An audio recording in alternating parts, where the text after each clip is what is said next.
It's now time for your Who's with Whitney, and I want to introduce you to a special friend and a gal that knows how to live each day to the fullest. Amy Lyons, welcome. Thank you. And we have your mother, Sue. Thank you for coming on.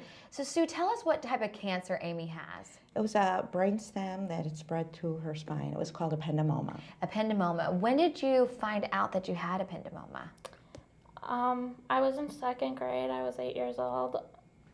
I actually think I had it had gotten it the year before, but we didn't start seeing the symptoms till then. I started seeing things and throwing up. And when did you know that she needed to go in, something more was happening than just a little kid sickness?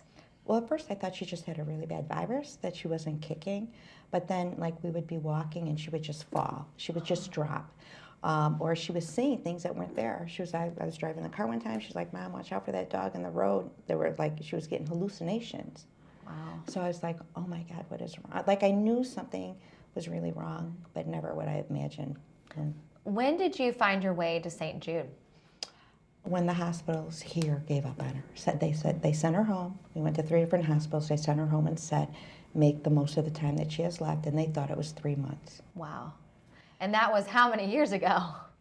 21 years ago! That is absolutely amazing.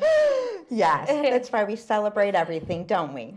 Were you the first known survivor of ependymoma? yes. Wow, that is absolutely amazing. So you get to St. Jude, and just kind of your world, it's a whole different experience than the other hospitals that you've experienced before. Definitely. You go, and now you found out that because of what you went through early on, the care is different now for other kids with ependymoma.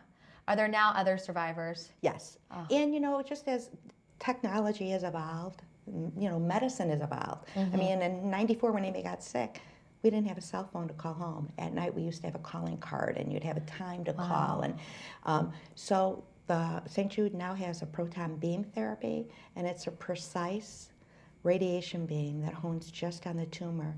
That didn't exist, technology didn't exist back then.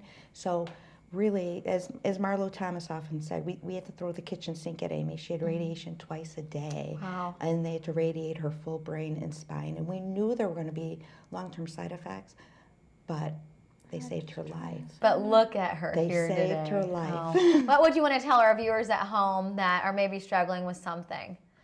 How do you want to tell them that you live life?